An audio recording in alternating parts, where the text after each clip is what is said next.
Bonjour. Je vous souhaite la bienvenue à cette conférence de presse conjointe avec l'Assemblée des Premières Nations au Québec-Labrador, la Première Nation Atikamekw de Bijouen et la Commission de la Santé et des Services sociaux des Premières Nations au Québec-Labrador. Mon nom est Francis Véropol, je suis chef de cabinet à l'Assemblée des Premières Nations au Québec-Labrador et je serai votre maître de cérémonie pour cette conférence de presse. Welcome to this joint press conference with the Assembly of First Nation Quebec-Labrador, the Obijuan Atikamekw First Nation, and the First Nation of Quebec-Labrador Health and Social Services Commission. My name is Francis Véropol. I'm the AFNQL Chief of Staff, and I'll be your MC for this press conference. Avant de débuter, permettez-moi de remercier et de reconnaître que nous sommes en territoire Anishinaabe, territoire qui n'a jamais été cédé, Miigwech. Avant de passer la parole à nos représentants des Premières Nations qui sont sur le podium avec moi, j'inviterai M. Fred McGregor, Kitigan Zibi, afin d'ouvrir cette conférence de presse et de nous assurer d'être dans une bonne énergie pour cette importante journée. Before I begin, allow me to thank and acknowledge that we are in Anishinaabe territory, a territory that has never been ceded, Miigwech. Before handing over to our First Nation representatives on the podium with me, I would like to invite Mr. Fred McGregor from Kitigan Zibi to open this press conference and ensure that we are all in good spirits for this important day. Mr. McGregor. I was going to say, good morning. Fred Carbonation Gregor Dijon cause in Mami and the Akid and Dondanakia in Gonziving in Donjaba. And I'd like to welcome everybody here, and it's also Kwe, Sego, Tanse, Wache, and Nani Bojo. This is a very important moment, but I'd like to acknowledge Kwe, what Cardenis Wagonja Margage, Jakokumis and all the Anishinaabe, Kakanaguch Anishinaabe, Cardenisia Gonja Margage. Namane Minguch and Nuinin Minguch Tangshimugachki Badnisia Gonjamaying Omamia King. Namane Minguch Mamwe and Nawab Magai Mamwe Abnoji Shagosma. I want to thank everybody for being here in Algonquin territory, and you're welcome to all Norwegian Anishinaabe, all of our friends and our fellow Indians from the East. This is a very important moment for what has taken place. So what I was requested to do was to do an opening, and I'm going to do it in the original language real quick, and one of the official languages. I'll make it quick because there's a lot of questions and lots of press. Can't fit everybody in a small room. So I'm going to start.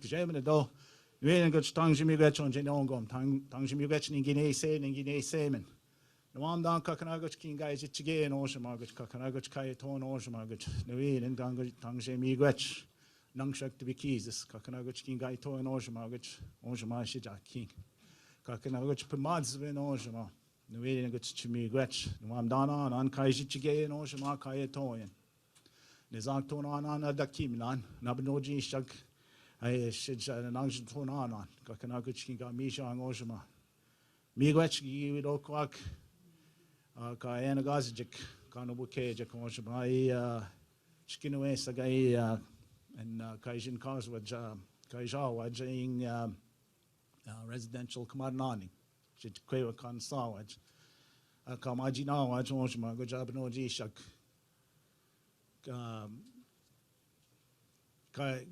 Kayen to watch, Aje Majia Antse.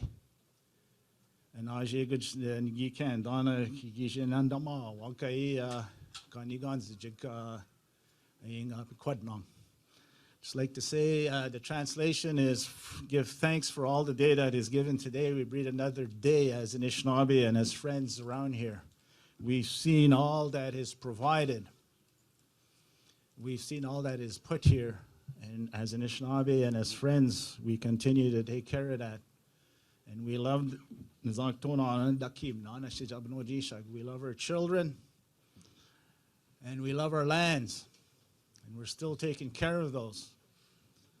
And we also acknowledge for all those children that have died in care and also for all those children that died in so-called education, and for the murdered and missing women.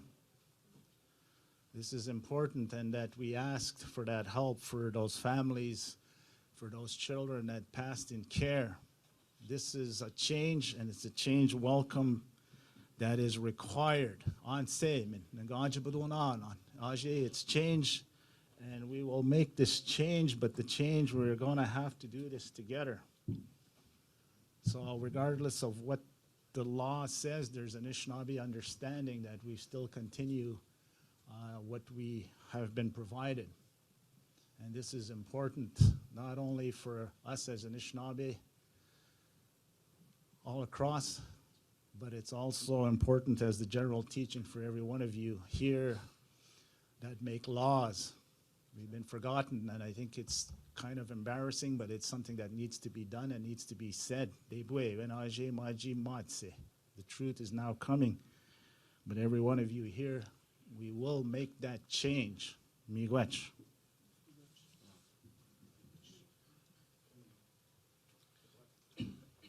Miigwech, Monsieur McGregor. Donc, la conférence de presse de cet avant-midi porte sur la décision de la loi concernant les enfants, les jeunes et les familles des Premières Nations, des Inuits et des Métis. This morning press conference focuses on the Act's decision concerning First Nation, Inuit and Métis children, youth and families. Les personnes qui prendront tour à tour la parole, people who will speak in the following order. Ancien chef conseiller de Kitigan Zibi, Councillor of Kitigan Zibi, M. Jean-Guy Whiteduck. Le chef régional de la PNQL, FNQL Regional Chief, M. Ghislain Picard. Le chef de la Première Nation Atikamekw de Bijuan, Chief of Bijuan, M. Jean-Claude Mequish. Le président de la C3S PNQL, FNQL HSSC, President, Mr. Derek Montour. Je tiens également à excuser la chef nationale, Mme Cindy Woodhouse-Népinac, qui n'a pas pu finalement se joindre à nous ce matin. I also like to apologize to our national chief, Cindy Woodhouse-Népinac, who was unable to join us this morning.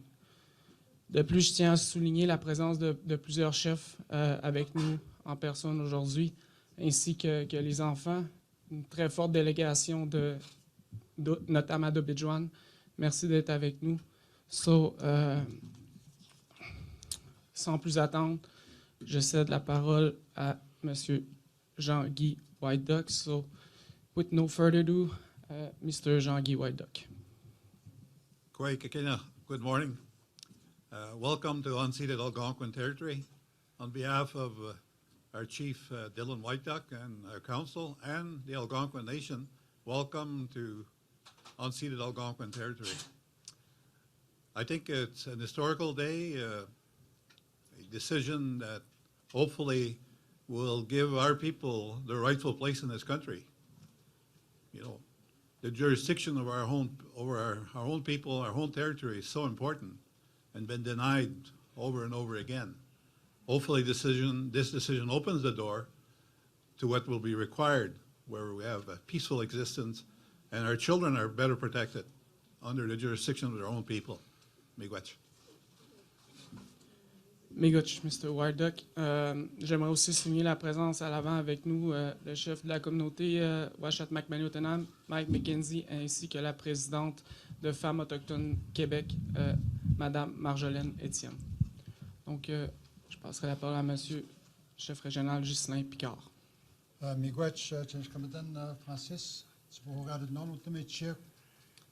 le den carregado de pichish wedman di bihman de ti it's no stayago me ti hook espes kwahogot the mascot ti gan no de good siuzen magnis kmo ti gan no is kaimedos ti wi miskamak hochion ti it's no stawa ti to simnot ti eteto wa wi janet.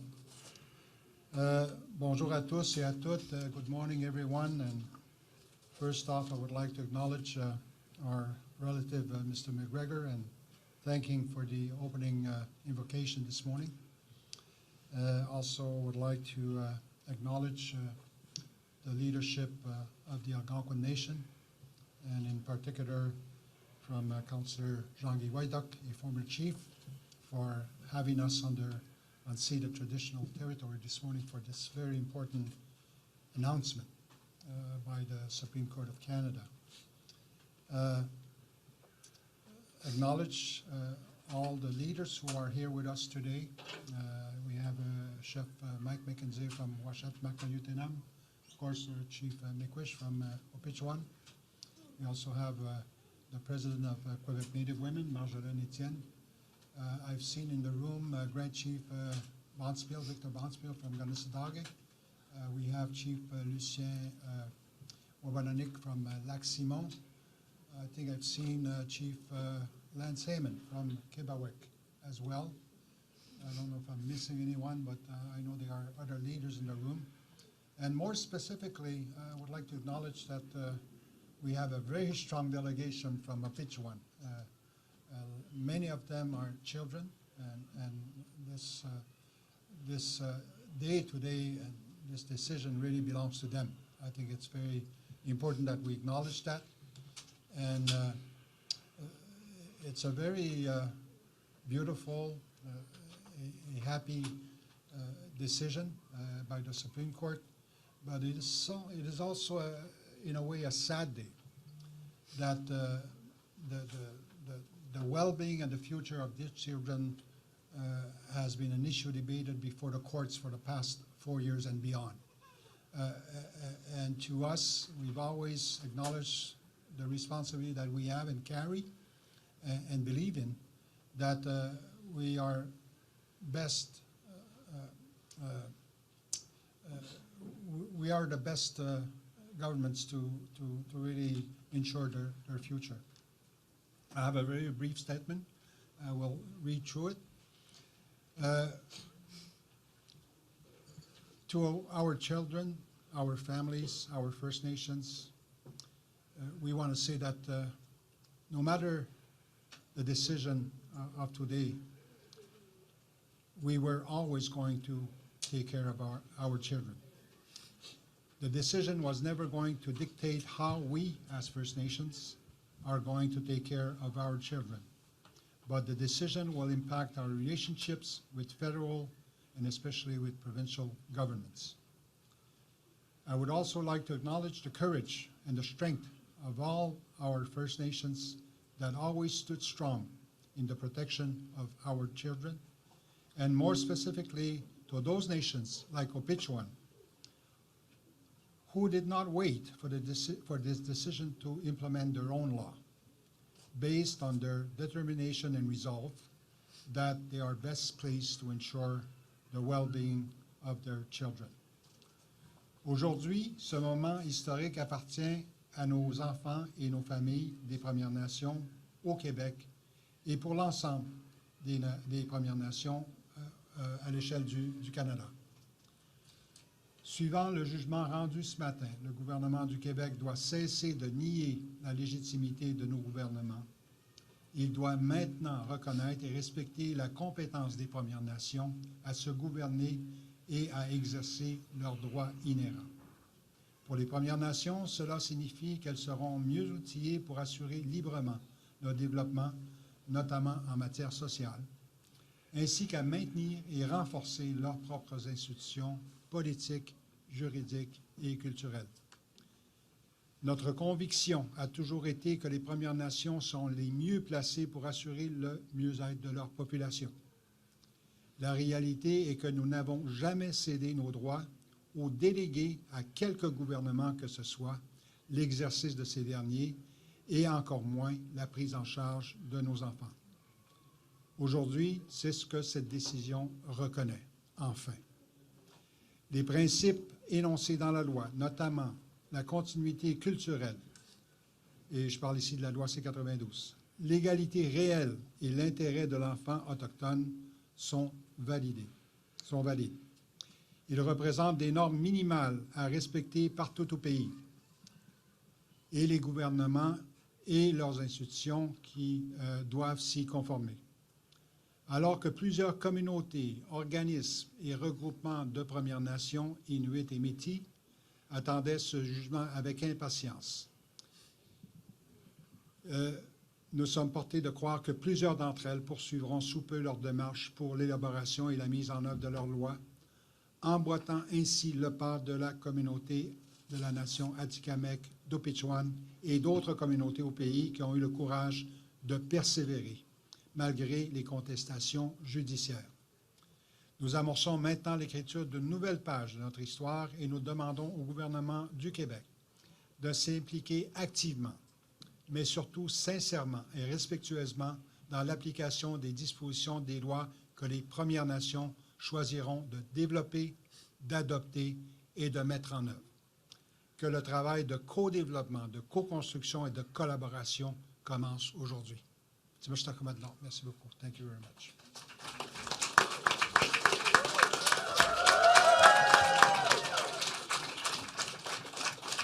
Mequish, Regional Chief, j'inviterai maintenant le chef de la communauté de Ghislain, M. Jean-Claude Mequish. Mequish, Ghislain. Hanoch, nimreten pe de doxkadman, anshnabe, aski, agaskatka kewidwa, pitchkuda digik. Hanocha, hanot, qui pejano, ou ta ependant tomko. Pour choisir la Cour suprême, qui pète un anneau, qui nous est qui pète un anneau, à notre agisco de brin, pour choisir, qui nous a petit radio, mais mar, à Schnanaye, qui nous a petit radio, tandis est quoi que n'est, ce qui est bon magasin. Bon matin, bonjour tout le monde. Moi, je ne parle pas l'anglais, mais je vais m'exprimer en français. Aujourd'hui, pour nos membres, notre communauté d'Obidjouan, nous vivons un moment historique. Un moment tant attendu depuis de notre loi qui est rentrée en vigueur en janvier 2022. Depuis ce moment, on a rencontré beaucoup d'embûches, beaucoup de difficultés à mettre en œuvre notre loi. Mais aujourd'hui, la décision de la Cour, je pense que ça va nous indiquer comment est-ce qu'on va regarder l'avenir pour nos enfants. C'est une décision que j'accueille très favorablement. Une décision qui va prendre en considération notre culture, contrairement à ce qui s'est passé dans les années passées. La protection de la jeunesse, beaucoup de nos membres qui ont été placés en majorité, ils ont perdu leur langue, ils ont perdu leur culture, ils n'ont jamais su s'adapter à notre vie culturelle. Quelques membres, après la majorité, sont retournés dans notre communauté. Ils sont repartis tout simplement parce qu'ils n'étaient pas capables de s'adapter à la vie autochtone. Tout ça pour vous dire aujourd'hui, on a une délégation de nos membres. Majoritairement, c'était des femmes. Vous voyez aussi, les jeunes ici sont assez...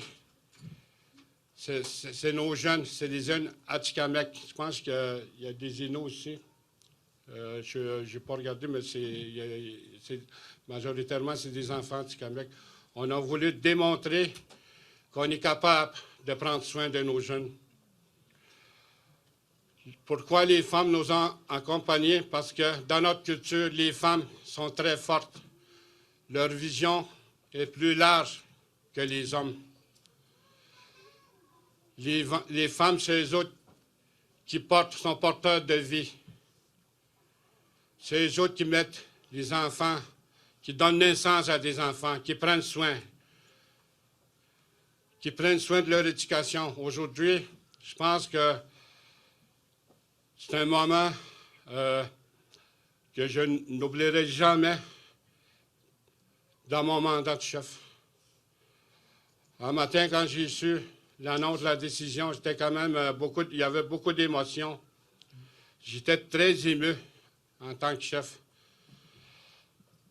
Fait que en ce moment, je vis encore des émotions. C'est difficile à expliquer ce que je ressens. En tout cas, je suis très honoré d'être ici, dans le territoire algonquin non cédé. Mequish.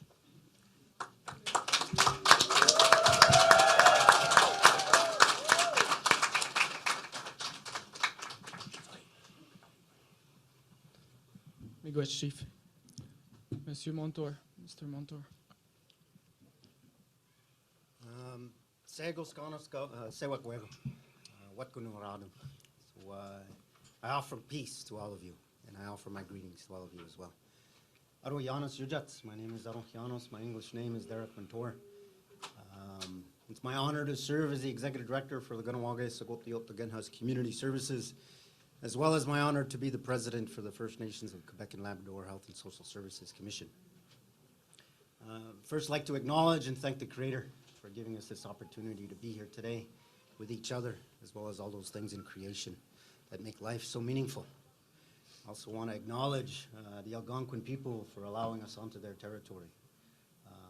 And thank you, Elder McGregor, for your opening words and to set the table, as they say, and allow us to proceed to eat this banquet that we have in a good way. I'm also grateful for the opportunity to be here and say a few words and to be a part of this important moment for all of us. We have to remember that fundamentally this decision is, as others have said, about our children and about the future generations to come. As we always say, our 7 generations. That's who this is really more meaningful about. This ruling reiterates the message that we have been emphasizing for years, that First Nations, Inuit, and Métis are best placed to ensure the wellness of our own populations. Following today's decision, provincial governments and even the federal government no longer have any reason to abstain or discredit the legitimacy and competency of our governments. They must now recognize the ability of our nations to govern ourselves and to exercise our legislative powers through our own jurisdiction. It is important to recognize that this law, C-92, that the federal government had the courage to put in place, which affirms and recognizes the rights that we have, the inherent rights to self-government, including the areas of child welfare or family preservation. Each community will be moving forward with their laws at their own pace. And it's important to recognize that not all communities are at the same place across Canada. Some may be ready to act like we have in Obidjwan, and they've acted already. Others are preparing the groundwork and laying the foundations for themselves so that they're ready once they put that act in place. But this act allows us to do that at our own pace. Settler governments have long acted as if they know better what is good for us than we do ourselves.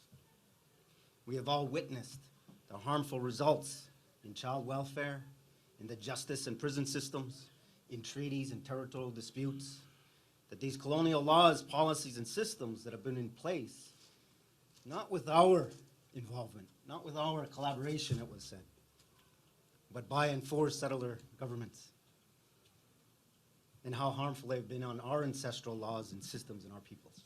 Well, this decision affirms the right of our nations to develop our own laws now and to be able to put that in place.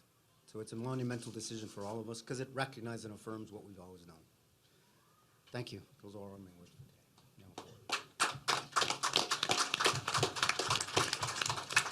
today. Mequish, Mr. Montour. So, maintenant, on va aller à la période de questions. So, now for the questions. Présentez-vous. Non, peut-être juste simplement lever votre main pour prendre la question, puis je vais vous demander de vous identifier puis d'indiquer pour quel média vous travaillez. Également d'indiquer à qui s'adresse votre question. Et également, je vous remercie de vous limiter à une question et sous-question. So now for the questions, I'd like you to raise your hand and I'll point at you and then identify yourself and the media you work for indicate to whom your question is addressed, and please limit yourself to one question and one additional question.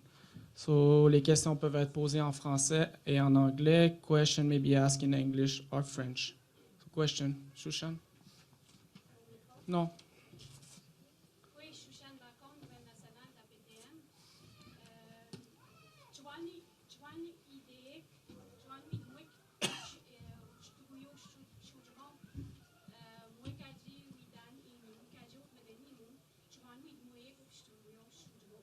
Qu'est-ce que vous avez à dire au Premier ministre qui ont été, suite à la décision qui a été donnée ce matin au Premier ministre du Québec?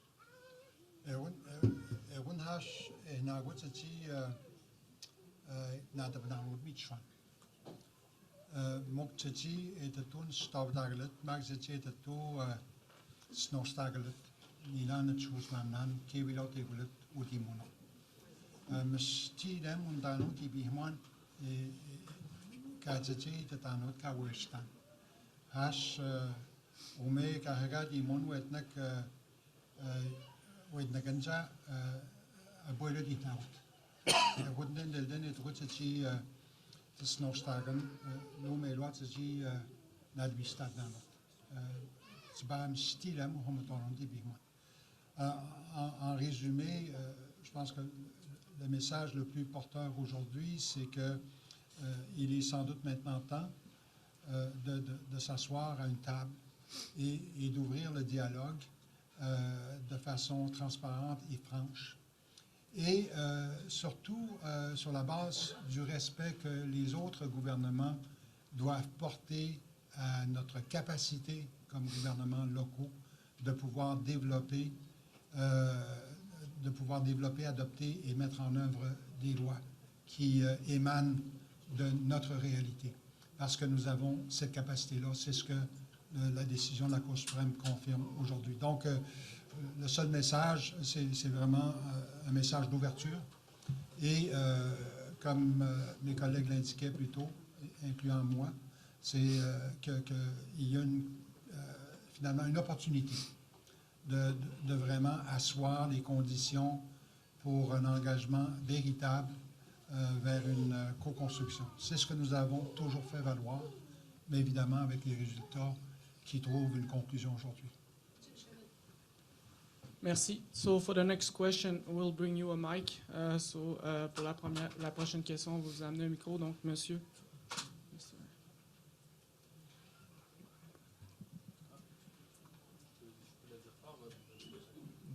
Boris Proulx, journaliste au Devoir. Ma question s'adresse à M. Mequish. Vous avez parlé des difficultés de mettre en œuvre votre loi chez vous à Pichuan. Pouvez-vous m'expliquer, c'est le gouvernement du Québec qui mettait des bâtons dans les roues? Comment ça se passe exactement? Bien, depuis le début, lors de la rédaction de notre loi, le Québec n'a jamais participé. C'était supposé une rencontre tripartite. Finalement, ça s'est fait seulement avec le fédéral. Ils n'ont jamais participé, quand je dis, ils sont venus seulement une fois lors de la première table. Après ça, on les a pas revus. C'est juste pour vous dire, c'est pas pour rien que le dossier, ça s'est rendu jusqu'à la Cour suprême. Au chef Picard, maintenant, en termes concrets pour les enfants autochtones qui vivent sur le territoire du Québec, qu'est-ce que ça va changer? Écoutez, la décision d'aujourd'hui confirme que nous avons d'abord la capacité de développer, de mettre en œuvre nos propres lois.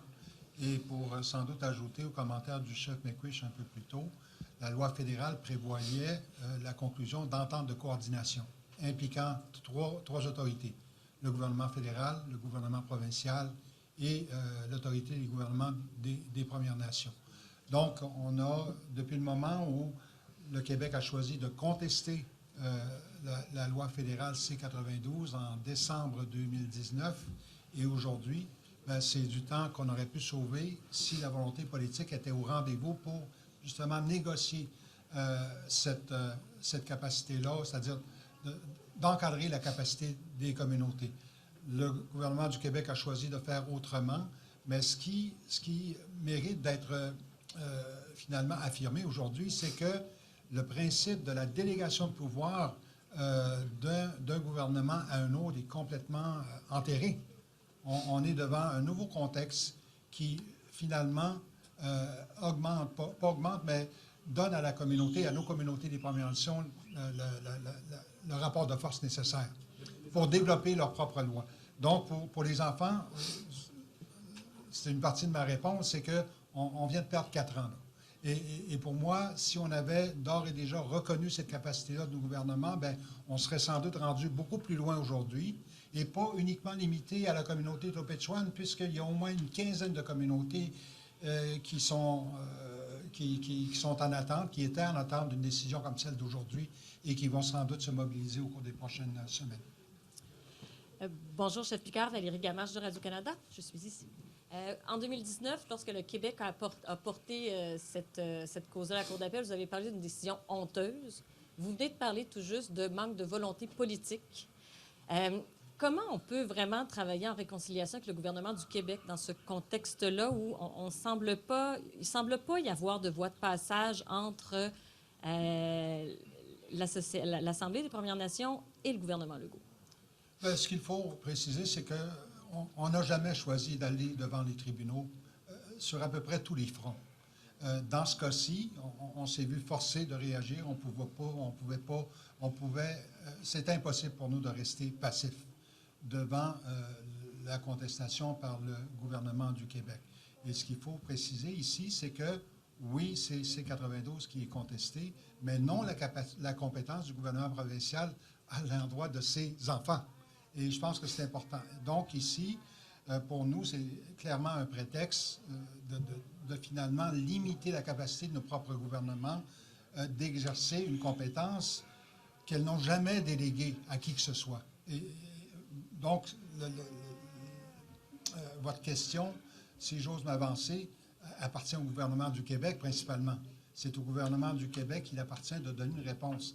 Pourquoi il n'y a pas cette collaboration-là entre nos autorités et celles que prétend le gouvernement du Québec dans ce cas-ci? Et on parle dans la décision quand même d'un contexte limité à la protection de l'enfance. Est-ce qu'il y a d'autres champs d'activité? On peut penser à la santé, dans lesquels, que ce soit l'Assemblée des Premières Nations au Québec-Labrador ou l'Assemblée des Premières Nations au niveau fédéral, pourrait s'attaquer ou pourrait avoir envie d'aller réclamer, en vertu de ce jugement-là, des droits?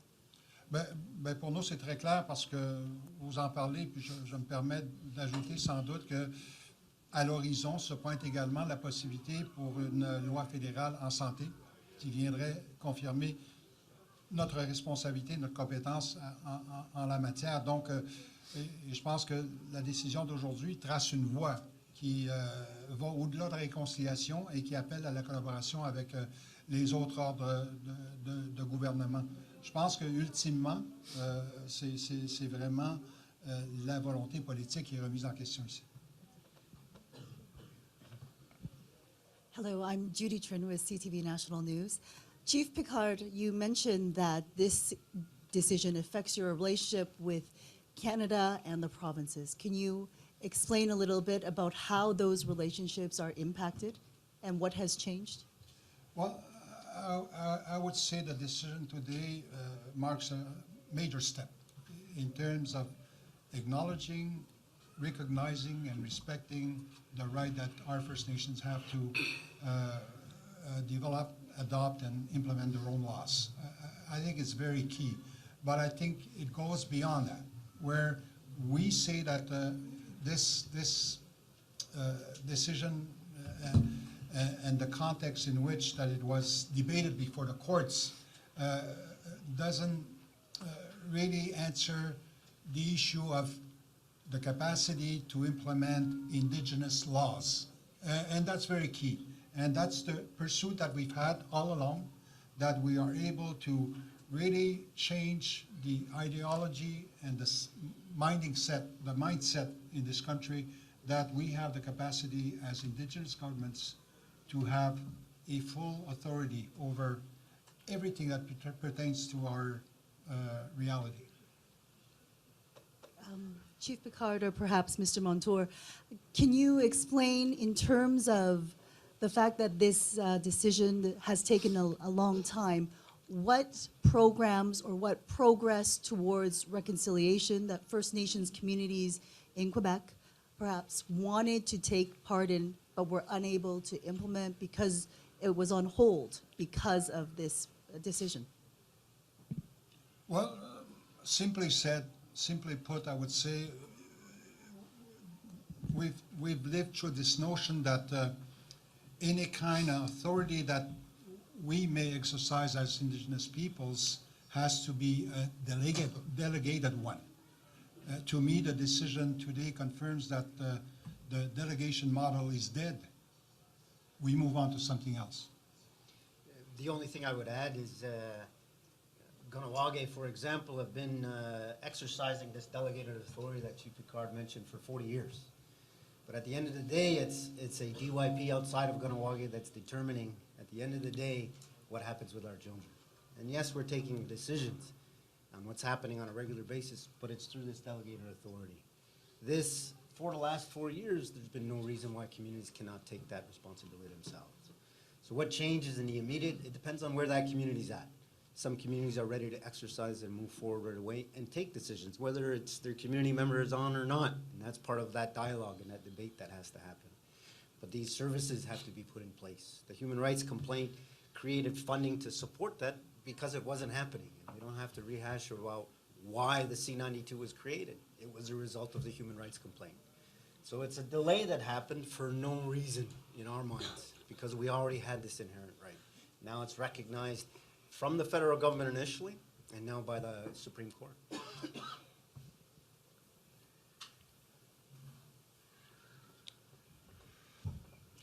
Hi, Christy Kirkup with the Globe and Mail. Thank you for being here to take our questions. Again to Regional Chief Picard, I know you've said this in French, but just in English, please. What is your message today to Quebec, who had fought against this and said that this infringed on provincial jurisdiction?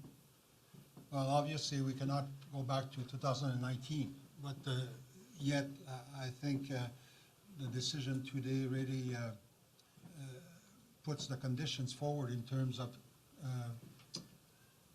I would say, clearly engaging to a real dialogue, genuine dialogue with our First Nations governments, and recognize the fact that with the decision today, our capacity to be developing our own laws and implement them is recognized. So that needs to be respected. And I think the only thing I would add is we never gave away that right. It was taken away from us. And to me, this is what the decision says as well. And I go back to the Court of Appeal of Quebec opinion a couple of years ago.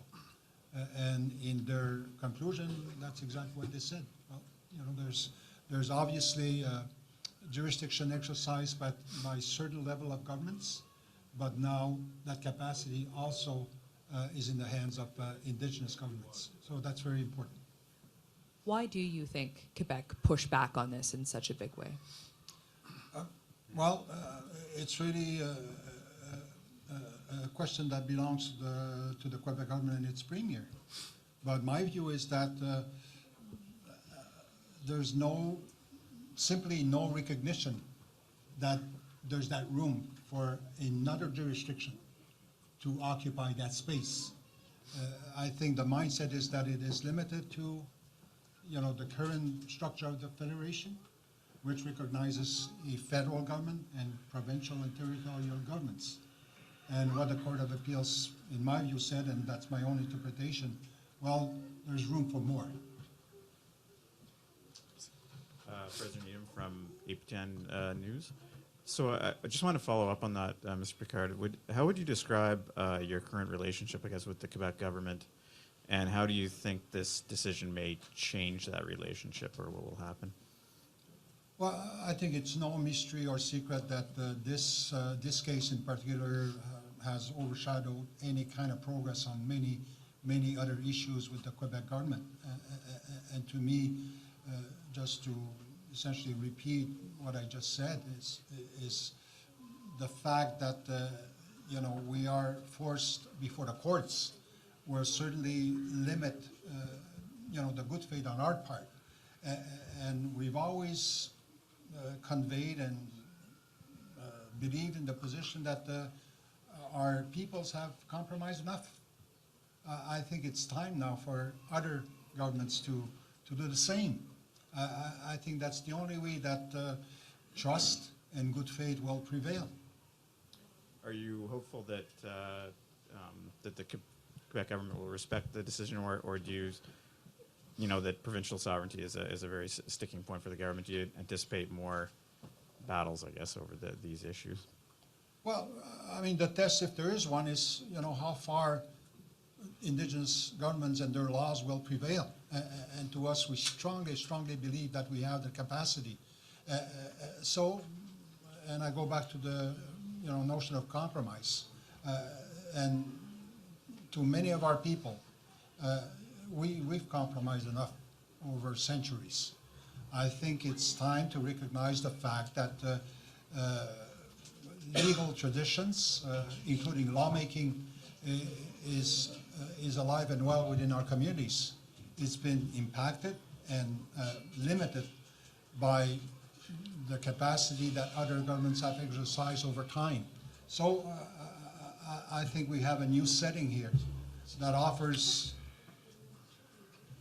not hurdles or obstacles, but opportunities if we want to be positive. Merci. Monsieur. Bonjour, Michel Sabat, la presse canadienne pour le chef Picard.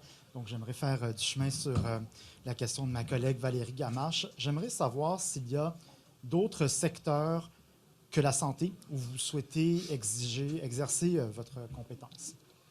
Ben, ça n'a jamais été un secret. Les gouvernements des Premières Nations ont toujours voulu exercer une pleine compétence sur tous les domaines qui affectent leur quotidien.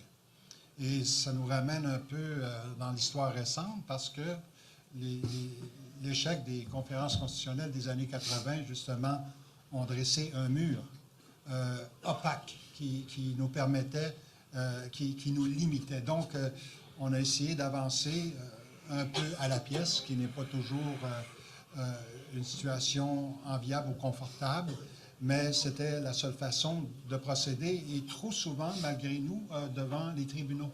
Donc, je pense qu'il y a sans doute un nouveau paradigme ici qui nous permet justement, selon l'ouverture et la volonté politique du gouvernement, de peut-être arriver à une autre ère qui nous permet finalement d'exercer le rapport de force qui est en partie confirmé par la décision aujourd'hui.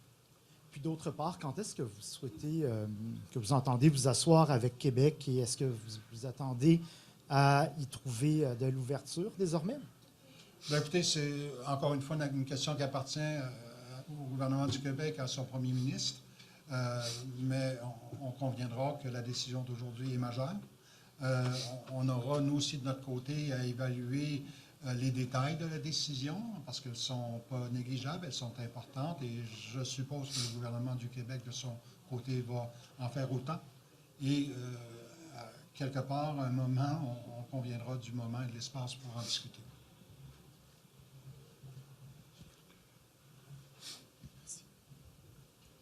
Bonjour, Mylène Crade de la presse. Ma question est pour le chef Picard. Vous avez mentionné la santé. J'étais curieuse de savoir qu'est-ce que vous voulez par rapport à la santé. Bien, écoutez, je pense que là où il y a sans doute des similarités, là, c'est que la santé pour le Canada, pour le Québec, incluant les Premières Nations, représente un domaine extrêmement important. C'est un gros morceau, hein, et c'est pas, ça doit être réfléchi. On ne peut pas prendre les choses à la légère parce que on est sans doute affecté plus que n'importe qui dans le domaine de la santé, négativement d'ailleurs. Mais au-delà de tout ça, les mêmes principes qui accompagnent notre volonté d'exercer une compétence en matière de protection de la jeunesse s'affiche également au niveau de la santé. Je pense qu'on est les mieux placés pour vraiment offrir les services que nos populations méritent. Mais encore faut-il s'assurer d'un processus qui soit propre à ce domaine-là, hein, et surtout un processus qui reflète réellement les conditions dans lesquelles nos communautés vivent et les besoins qu'elles expriment. Donc, les discussions initiales avec le gouvernement fédéral nous permettent de croire que c'est quelque part à l'horizon. C'est difficile à préciser à ce moment-ci. Et est-ce que vous sentez que le gouvernement du Québec, avec le jugement d'aujourd'hui, n'aura finalement pas le choix d'emboîter le pas dans la réconciliation? Bien, je pense qu'on conviendra que réconciliation, et c'est à peu près sur toutes les lèvres, même si d'une instance à une autre, ça peut avoir une définition un peu différente. Mais pour moi, c'est très clair que lorsqu'on parle de réconciliation, ben, il faut assurer à tout le moins qu'il y ait une espèce de conjoncture dans la volonté des différentes instances, incluant gouvernementales. Pour nous, on est fermement engagés parce que je pense qu'il en va du présent et de l'avenir de nos communautés, et dans ce cas-ci, particulièrement des jeunes. Donc, plus vite, on conviendra que la décision d'aujourd'hui vient changer la donne, et plus vite, il y aura acceptation de la directive qui est donnée par la Cour suprême aujourd'hui, bien, plus vite, on est en mesure de s'asseoir à une table et de préparer la suite. Nous allons prendre deux dernières questions. We'll take 2 more questions. Hello, Brett Forster with CBC Indigenous. My question is for Chief Picard. The court upheld the constitutionality of this piece of legislation, but this still is a piece of federal enabling legislation. It doesn't provide true sovereignty to First Nations people. It still flows from the authority of the federal government. And the court did not state that Indigenous peoples do form a third order of government. Does that disappoint you? Are you happy with that level of sovereignty and that level of recognition? Well, and again, as we say, the devil is in the details. We'll certainly take the time to analyze the decision today. But I believe that one thing remains very clear. It's our resolve and determination that we will at some point attain that goal and that objective. But with the decision today, the bar is at another level now. And to me, a lot of the onus is in the hands of governments and their political will. Because on our side, ultimately, that's exactly where we see ourselves and our governments be. The capacity to develop and implement their own laws. We strongly believe in that, and as I said earlier, we did not give anyone, we did not delegate anyone to take care of our children instead of ourselves. Under this legislation, the provincial and federal governments can enter into what are called coordination agreements to essentially recognize Indigenous jurisdiction over child and family services. They don't actually have to enter into these agreements. How concerned are you the government of Quebec may simply decline to sign these deals and continue to fight against it that way? Well, part of that onus is really in the hands of Canada. We have one example here. The community of Whiteduck decided to move forward, and with the belief that they could develop and adopt and implement their own law, which is what they did. And Quebec chose not to be part of that, as you stated, and this is included in C-92. One of the conditions was this coordination agreements. And Quebec, it was their choice not to be part of the coordination agreement. But it shouldn't stop the community to move forward. I think the present, the well-being of our children is too important. Donc, merci tout le monde. Ceci met fin à la conférence de presse. Des entrevues individuelles vont être possibles. Donc, thanks everyone. Thanks for your presence today. An individual interview may be conducted with anyone in the front. So, thank you so much. Thanks to the children. Thanks to the delegation of Abidjan. Thanks to everyone. Mequish.